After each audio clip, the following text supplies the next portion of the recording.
நீ ஒரு வார்த்தை சொன்னால் என்னுடைய நோக்கம் அனைத்தும் வேகமாக முடியும். சந்தேகமே இல்லாமல் நீ வெற்றி பெறுவாய் என் தங்கமே. என் வாயிலிருந்து வெளிப்பட்ட வார்த்தையை காப்பாற்றுவதற்காக என்னுடைய உயிரையும் நான் கொடுப்பேன். ஆனால் உன் சொல்லுக்காக நான் கட்டுப்பட்டு இருக்கிறேன். நீ எப்போது உன் குறைகளை என்னிடம் மன்றாடி சொல்வாய் என்று உனக்காக காத்திருக்கிறேன்.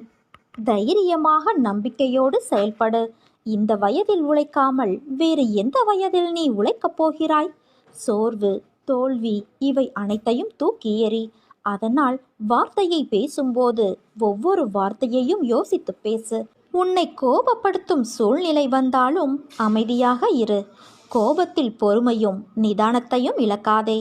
அமைதியாக செல்வது என்பது தோற்பது என்று கருதாதே.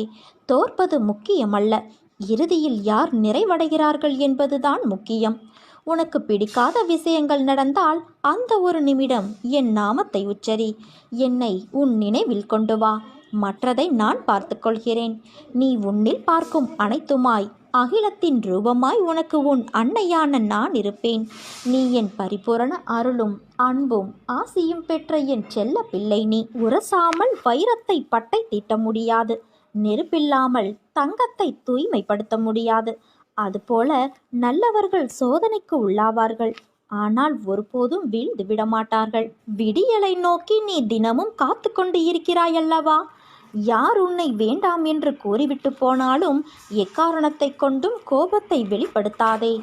உறவுகள் உன்னை விட்டு போகும் அல்லது வரும், ஆனால் நீ வீணாக குழம்பாதே. எந்தவித பாசமும் நேசமும் நிரந்தரமில்லை. உனக்கு யாருமே இல்லை என்ற ஒரு உணர்வு ஏற்பட்டுள்ளது. அவர்கள் யார்? உன்னை உதறிவிட்டு சென்றவர்கள். உன்னோடு உன் அன்னை நான் இருக்கிறேனே. பிறகு நீ எதற்காக கவலைப்படுகிறாய்? உனது எண்ணங்கள் அனைத்தும் விரைவில் நிறைவேறும். எவ்வளவு தோல்விகளை சந்தித்தாயோ அவை அனைத்தையும் நீ ஜெயிக்கப் போகிறாய். நான் உனது நிழலாக கூடவே வருவேன் என் தங்கமே. அனைவரும் வியக்கும்படி வாழ்க்கையில் உன்னை நான் உயர்த்தப் போகிறேன். அடிக்கடி நீ என்னை மறந்து போகிறாய். உன் கவனம் சிதறாமல் பார்த்துக்கொள். கொஞ்சம் பொறுமையாக இருக்க கற்றுக்கொள். நீ எதிர்பாராத நேரத்தில் எவ்வளவு விஷயங்களை உனக்கு நான் முடித்து தந்திருக்கிறேன். அதே போல பொறுமையாக இரு. இனிமேல் எதற்காகவும் எப்போதும் கலங்காதே. உன்னோடு உன் அன்னை நான் இருக்கிறேன். நீ எங்கிருந்தாலும் சரி, என் முன் மன்றாடி பக்தியோடும் விசுவாசத்தோடும் உனது கை நீட்டினால் நான் உன்னுடைய பக்திக்கும் விசுவாசத்திற்கும் ஏற்றவாறு இரவு பகலாக உன் பின்னால் திடமாக நிற்பேன். ஒரு குழப்பத்திலிருந்து உன் மனம் வெளிவருகிறது, மீண்டும் வேறொரு குழப்பத்தில் சென்று மாட்டிக்கொள்கிறது. வாழ்க்கையில் நிகழ்வுகள் தொடர் சங்கிலியாக நிகழ்ந்து கொண்டே இருக்கும். என்னை நம்பி இருக்கும் உன்னை ஒவ்வொரு பிரச்சனைகளிலிருந்தும் நான் அடுத்தடுத்து விடுவித்து கொண்டுதான் வருகிறேன். ஆனால் உன் மனம் ஒன்றிலிருந்து மற்றொன்றை கண்டு குழம்பி தவித்து போகிறது. நீ எதை கண்டும் அஞ்சாதே. உனக்கு கஷ்டம் வருவது போல வரும், ஆனால் கடைசி நொடியில் நான் உன்னை காப்பாற்றி விடுவேன். நீ வாய் திறந்து சொல்ல முடியாத வேதனைகளை கூட உன் அன்னையான நான் கண் திறந்து பார்த்து கொண்டுதான் இருக்கிறேன். நிச்சயம் உன் வேதனைகளுக்கு நான் முடிவை தருவேன் என் தங்கமே. உனக்கு எதிராக இருந்த அனைத்தும் உனக்கு ஆதரவாக மாற ஆரம்பித்து விட்டது.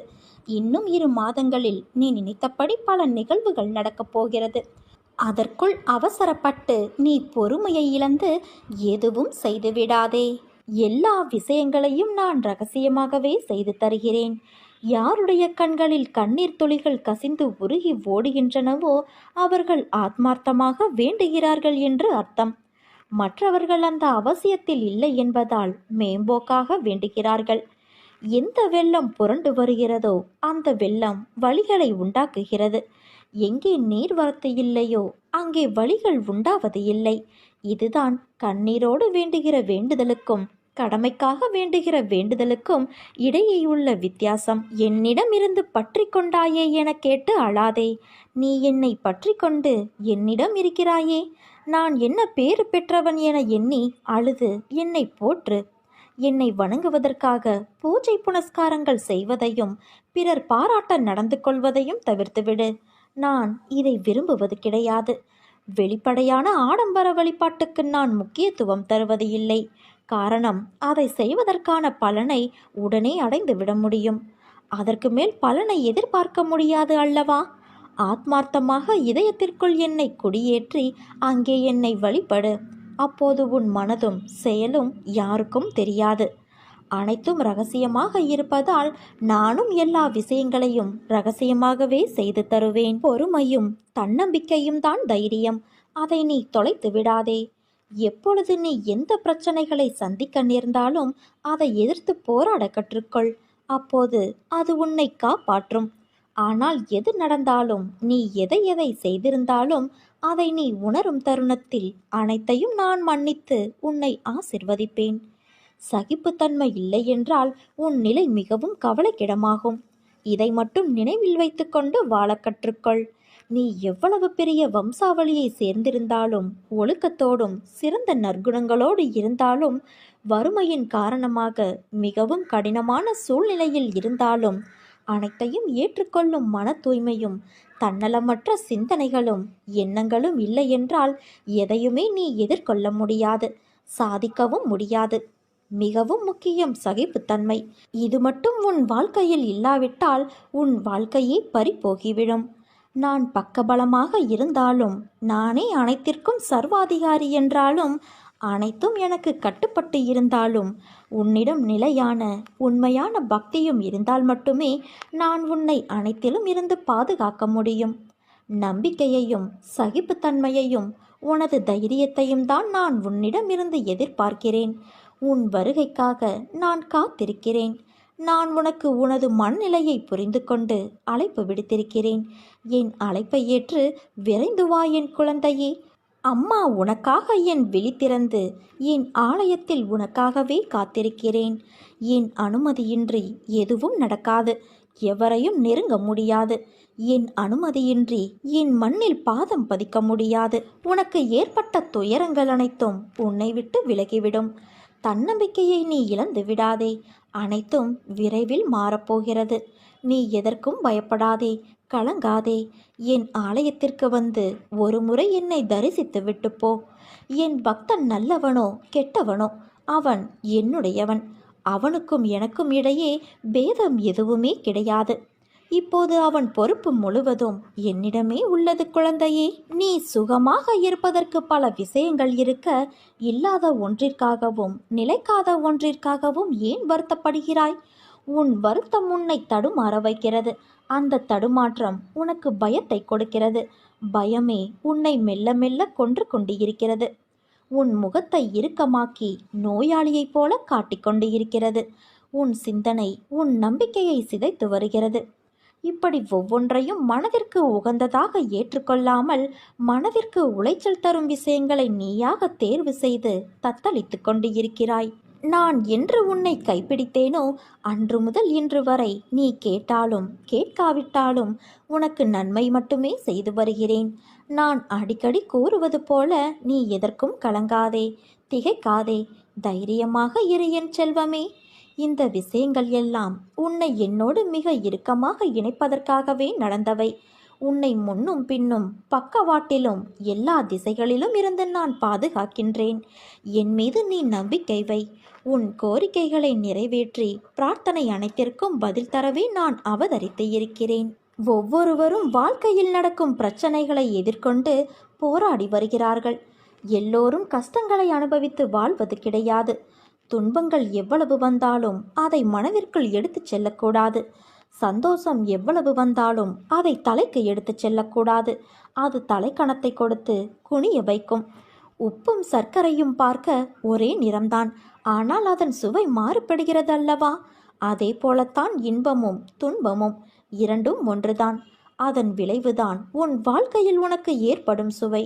அதனால் எதையும் மனதிற்குள் வைத்து புழுங்காதே. அது உன்னை மேலும் அழுத்தும். அது உன்னை நிம்மதியாக வாழ விடாது. அதனால் என்றும் என் பிள்ளையான நீ நிம்மதியோடு இருக்கவே நான் ஆசைப்படுகிறேன். நிச்சயம் நல்ல வாழ்க்கையை உனக்கு அமைத்து கொடுப்பேன் குழந்தையே. உன் எதிர்காலம் பொற்காலமாக அமையும். உன்னை என் அன்பு குழந்தைகளில் ஒருவனாக ஏற்றுக்கொண்டேன். நான் என்ன செய்தாலும் அது உன் நன்மைக்கு மட்டுமே என்பதை நீ நினைவில் வைத்துக்கொள். எதை எப்பொழுது செய்து தர வேண்டுமோ அப்பொழுது நான் அதை கண்டிப்பாக உனக்கு நிறைவேற்றி தருவேன். அந்த நம்பிக்கை உனக்கு இருந்தால் என்னால் செய்ய முடியாத காரியம் என்று எதுவுமே இருக்க முடியாது. வாழும் நாட்கள் எப்படி இருக்க வேண்டும் என்று நீ என்றைக்காவது யோசித்து இருக்கிறாயா? அப்படி நீ யோசிக்க ஆரம்பித்தால் உன் வாழ்க்கையில் வெறுப்பையும் வெறுமையையும் உணர்ந்திருக்க மாட்டாயே. வாழ்க்கையில் நினைத்தது எல்லாம் கிடைத்துவிட்டால் உன் வாழ்க்கையின் சுவை எப்படி இருக்கும் என்று யோசித்துப்பார். நீ நினைப்பவையெல்லாம் நல்லதும் இருக்கும், கெட்டதும் இருக்கும். அவைகள் எல்லாம் உன் வசம் கிடைத்தால் நீ திருப்தி அடைவாய். ஆனால் உன்னை சுற்றி உள்ளவர்களுக்கு அது பாதகமாக இருக்கும் என்ற யோசனையே உனக்கு வராது. நீ என்று உன் விருப்பங்கள், உன் கனவு, உன் ஆசை, உன் லட்சியம் என்று வாழ்ந்தால் சுயநலமாய் நீ மட்டும்தான் உன் வாழ்க்கையில் ஒத்தையாக இருப்பாய், ஓசையில்லாத இசைக்கருவி போல. முதலில் ஏன் இப்படி என்னை படைத்துள்ளீர்கள் என்று என்னிடம் நீ முறையிடுவதை நிறுத்து. உன்னிடம் நிறைய திறமைகள் உள்ளது, ஆனால் அதை செயல்படுத்த தெரியவில்லை. வாழ்க்கையில் உள்ள கஷ்டம் என்ற ஒன்றையே நினைத்து அதில் தேங்கி நின்று முன்னேறாமல் சோம்பேறியாக இருந்தால் வாழ்க்கையில் நீ நின்று கொண்டேதான் இருப்பாய். நேரங்களும் நிமிடங்களும் போய்கொண்டேதான் இருக்கும். வாழ்க்கையில் முதலில் உனக்கு எது தேவையுள்ளது, எது தேவையில்லாதது என்று பட்டியலிடு. தேவையுள்ளவற்றை முன்னே நிறுத்து. அதற்கான முக்கியத்துவத்தை கொடு. அதற்காக உழைத்து போராடு. நிச்சயம் எல்லா விஷயத்திலும் நீ முக்கியமாக திகழ்வாய். உன்னோடுதான் உன் அன்னையான நான் இருக்கிறேனே. என் பரிபூரண அருளும் அன்பும் பெற்ற என் செல்ல குழந்தையல்லவா நீ. நீ ஜெயமாக, நன்றாக, எல்லா செல்வ வளங்களையும் பெற்று சீரும் சிறப்புமாய் நல்ல பெயரோடு சுபிட்சமாக வாழப்போகிறாய்.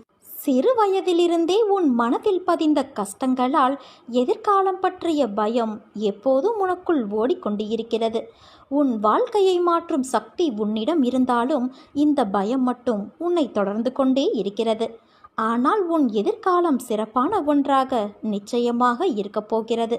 அதை என்னால் காண முடிகிறது. உன்னால் அதை உணர முடியாமல் போக பயமே காரணமாக உள்ளது. அஞ்சாதே. நல்லவர்களுக்கு வரும் சோதனையெல்லாம் அவர்களை எதிர்காலத்திற்காக பலப்படுத்தி வெற்றி பெற வைப்பதற்கு.